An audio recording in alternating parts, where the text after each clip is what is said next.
घर में रोज बिना वजह झगड़ा होता है, छोटी छोटी बातों पर मन अशांत रहता है। लक्ष्मी आती तो है पर टिकती नहीं। तो ध्यान से सुनिए, क्योंकि शास्त्र कहते हैं झगड़ा लोगों की गलती से नहीं, घर में छिपी कुछ अदृश्य भूलों से होता है। आज मैं आपको वही रहस्य बताने जा रहा हूं जिसे जानने के बाद या तो आपका घर सुधर जाएगा या फिर आप हमेशा के लिए कारण समझ जाएंगे। अब आगे जो मैं आपको बताने जा रहा हूं उसका प्रभाव इतना गहरा है कि जिसने भी इस पावन कथा को श्रद्धा और धैर्य से पूरा सुना है उसके घर में झगड़ों की जगह शांति ने जन्म लिया है और टूटते रिश्तों में फिर से प्रेम लौट आया है। और प्रेम से बोलिए राधे राधे। और इस पावन कथा को अंत तक ध्यान से सुनिए, क्योंकि यह कथा सिर्फ सुनने के लिए नहीं, जीवन बदलने के लिए है। बहुत पहले की बात है, एक नगर था धर्मनगर। वहां एक सेठ रहते थे, नाम था धनदेव। धन खूब था, प्रतिष्ठा भी थी, मंदिर में दान भी देते थे, पर उनके घर का आंगन जैसे शांति से उठा हुआ था। सुबह होते ही तकरार, भोजन पर कटु वचन, छोटी बात पर आग, और रात होते होते मन का भार इतना कि कोई किसी से आंख मिलाकर न बोले। उनकी पत्नी कहती मैंने क्या बिगाड़ा। बड़ा बेटा कहता पिताजी किसी की नहीं सुनते। छोटा बेटा कहता भैया हमेशा मुझे नीचा दिखाते हैं। और सेठ धनदेव मन ही मन कहते सब मेरे खिलाफ हैं। एक दिन नगर में एक वृद्ध ब्राह्मण पधारे। देह पर धूल लगी थी, चेहरे पर तेज था और वाणी ऐसी की जैसे भीतर के बंधन खोल दे। लोग उन्हें शांतिदास कहते थे।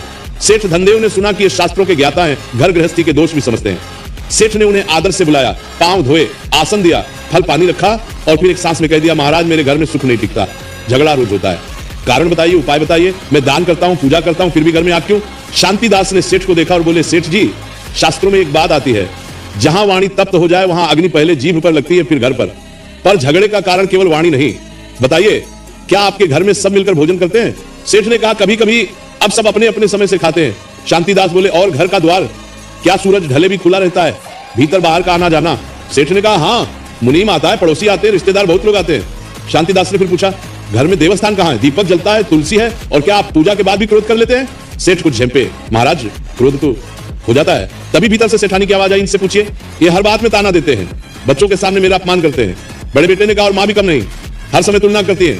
छोटा बेटा बोला मेरी बात को सुनता ही नहीं। शांतिदास मुस्कुराए नहीं, गंभीर हो गए, बोले देखा झगड़ा किसने शुरू किया? ये कोई नहीं कह रहा, सब कह रहे मेरे साथ हुआ। शास्त्र कहते हैं अहंकार सबसे पहले न्याय मांगता है, कर्तव्य नहीं। फिर शांतिदास ने एक छोटा सा तांबे का कटोरा निकाला, उसमें थोड़ा जल लिया और बोले सेठ जी ये जल देखिए, अभी ये शांत है, अब मैं इसमें एक छोटा सा कंकड़ डालता हूं। उन्होंने कंकड़ डाला, जल में तरंगे उठी। बोले तरंगे किसकी हैं, कंकड़ की या जल की? कंकड़ तो बाहर से आया पर उथल पुथल जल में हुई। वैसे ही बाहर की बात छोटी सी होती है पर उबाल हमारे भीतर जमा होता है। सेठ ने कहा तो भीतर क्या जमा है महाराज? शांतिदास बोले तीन दोष जिन्हें शास्त्र गृह कलह के मूल कहते हैं। पहला कटुवाणी और अपमान, दूसरा असमान मान सम्मान, यानी किसी को ऊंचा और किसी को नीचा समझना। तीसरा गृह में नकारात्मक संस्कारों का संचय, जैसे अशुद्धता, अस्त व्यस्तता, और घर में हर समय शिकायत का माहौल। सेठ ने कहा पर मैं तो धार्मिक हूं। शांतिदास ने तुरंत कहा धार्मिक होना और धर्म में स्थिर होना अलग बात है। शास्त्र में गृहस्थ के लिए धर्म का पहला नियम है घर को आश्रय बनाओ, रणभूमि नहीं। जहां स्त्री भय में हो, बच्चे तिरस्कार में हो और पति क्रोध में, वह घर नहीं, तपोवन भी नहीं, वह तो संघर्ष का मैदान बन जाता है। सेठ धनदेव कुछ देर चुप रहे, फिर बोले महाराज उपाय बताइए, मैं क्या करूं? शांतिदास बोले उपाय बाद में, पहले परीक्षा। आज रात में आपके घर ठहरूंगा, मैं देखना चाहता हूं झगड़ा किस मोड़ पर जन्म लेता है। सेठ ने सोचा आज तो घर संभाल लेंगे, सबको पहले ही समझा दिया, कोई ऊंची आवाज नहीं करेगा। महाराज ठहरे हैं, रात हुई, घर ने समझाता नहीं हमले। शांतिदास बोले देखा मैं भोजन बनाऊं, पर जैसे ही परोसने की बात आई, बड़ा बेटा बोला मेरे हिस्से में हमेशा कम क्यों? छोटा तो बस खेलता रहता है। छोटा बोला मैं खेलता हूं तो क्या आपकी तरह हर समय आदेश तो नहीं देता? मां ने कहा बड़ा बेटा ही घर संभालता है। छोटा तिल मिला गया। सेठ ने बिना सोचे थप्पड़ की धमकी दे दी, चुप। और बस वहीं से आग भड़क गई। शब्द बढ़े, ताने बढ़े, बीती बातें निकल आई और कुछ ही पल में वही रोज का दृश्य। शांतिदास शांत बैठे रहे।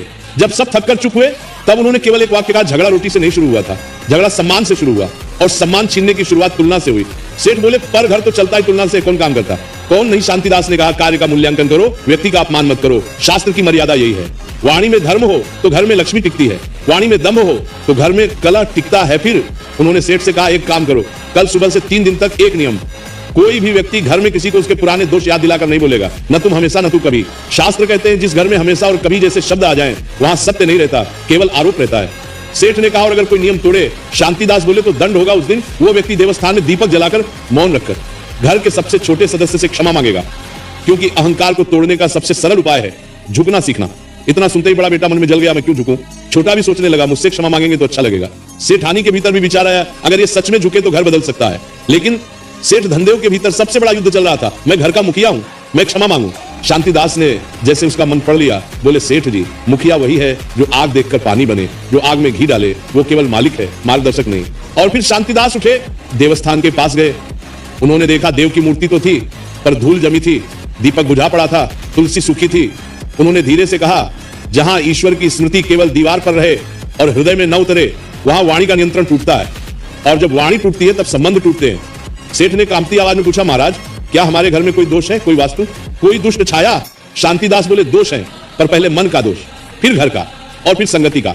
शास्त्र कहते हैं, जिस घर में दिन भर परनिंदा, कटाक्ष, अपमान और क्रोध का धुआं उठे, वहां नकारात्मकता जमती है, उसे लोग छाया कहते हैं। पर छाया बाहर से नहीं आती, हम ही बनाते हैं। सेठ धनदेव की आंखें नम हो गई। बोले, तो शुरुआत कहां से करूं?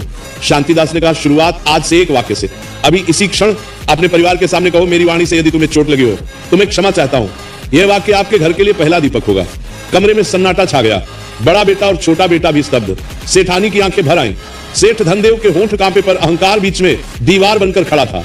बाहर से लगता था यह बस एक वाक्य है, पर भीतर से यह पूरा जीवन बदलने का द्वार था। सेठ ने गहरी सांस ली, और जैसे ही वो बोलने ही वाले थे, उसी समय बाहर आंगन में किसी ने जोर से द्वार खटखटाया। सेठ चौंक गए। इतने रात में कौन? शांतिदास ने धीमे स्वर में कहा, सेठ जी, यही तो परीक्षा है। जब घर में शांति का दीप जलने लगे, तब पुराना कलह भी आखिरी बार जोर से दरवाजा खटखटाता है। धनदेव के हाथ अपने आप उठे, जैसे क्रोध का दरवाजा खोल देंगे, पर शांतिदास ने बस आंखों से संकेत किया धीरे। सेठ ने कुंडी खोली। बाहर उनका मुनीम खड़ा था, घबराया हुआ, सांस फूलती हुई। बोला, सेठ जी माफ कीजिए, रात में आना पड़ा। गोदाम के पास दो आदमी संदूक उठाकर भाग रहे थे। चौकीदार ने शोर मचाया तो वे अंधेरे में निकल गए। नुकसान तो बड़ा नहीं हुआ, पर मैं डर गया था। सेठ का चेहरा तमतमा उठा। उनकी जीभ पर वही पुरानी आग चढ़ाई। तू किस काम का है? चौकीदार किस लिए रखा है? बड़ा बेटा भी पीछे से बोल पड़ा, मैंने पहले ही कहा था ये लोग ढीले। छोटा बेटा हंस पड़ा। आप देखो, फिर शुरू हो गया।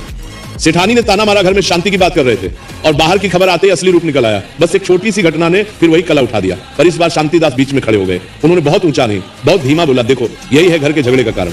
बाहर चोरी हुई नहीं, भीतर धैर्य चोरी हो गया। धन का नुकसान नहीं, धर्म का नुकसान हो रहा है। मुनीम से झुकाए खड़ा था। शांतिदास ने उससे कहा, तुमने सूचना दी, ये तुम्हारा कर्तव्य है। भय हो तो भी सत्य कहना चाहिए। फिर वे सेठ की ओर मुड़े, और आपका कर्तव्य है डांटना नहीं, व्यवस्था बनाना। क्रोध से केवल अपमान बढ़ता है, समाधान नहीं। सेठ के भीतर कुछ टूटने लगा। उन्हें अपने पिता की सीख याद आई। घर की देहरी के भीतर आवाज ऊंची हो तो लक्ष्मी बाहर निकल जाती है। उन्होंने पहली बार मुनीम से नरम स्वर में कहा, ठीक है, सुबह बैठकर व्यवस्था करेंगे, तुम जाओ विश्राम करो। घर में सन्नाटा छा गया, पर अब यह सन्नाटा भारी नहीं था, हल्का था, जैसे तूफान के बाद हवा साफ हो। शांतिदास ने धीरे से कहा, अब बोलो सेठ जी, वही वाक्य जो दीपक बनता है। सेठ धनदेव ने पत्नी की ओर देखा, दोनों बेटों की ओर देखा। उनकी आवाज भर्रा गई, मेरी वाणी से, मेरे व्यवहार से यदि तुम्हें चोट लगी हो तो मैं क्षमा चाहता हूं। मैं मुखिया हूं, इसलिए मुझे ही पहले बदलना होगा। सेठानी की आंखों से आंसू बह निकले। प्रिय दर्शक बंधु, कथा समाप्त होने से पहले मैं आपसे सिर्फ इतना ही कहना चाहता हूं, आपके एक छोटे से क्लिक में किसी की जिंदगी बदलने की ताकत छुपी है। हम इस चैनल से जो भी कमाई होती है, उसका हर हिस्सा एक इंसान, एक पशु पक्षी और एक जीव जंतु की सेवा में लगाया जाता है। जब आप सब्सक्राइब करते हैं, आप सिर्फ एक बटन नहीं दबाते, आप एक भूखे को भोजन देते हैं, एक घायल पक्षी का इलाज करवाते हैं, एक असहाय जीव को नई सांस देते हैं। शायद आप सोचें, मेरे एक सब्सक्राइब से क्या होगा?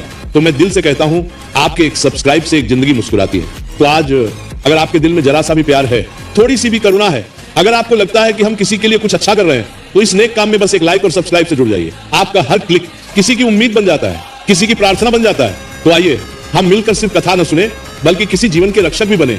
अभी सब्सक्राइब करिए और एक लाइक कर दीजिए, और प्रेम का यह संदेश आगे बढ़ाइए। और हो सके तो कमेंट में जय राधे राधे जरूर लिखें। भक्तों, बगल में दिख रहे किसी भी पावन वीडियो पर क्लिक करिए, वहां महत्वपूर्ण ज्ञान आपकी प्रतीक्षा कर रहा है।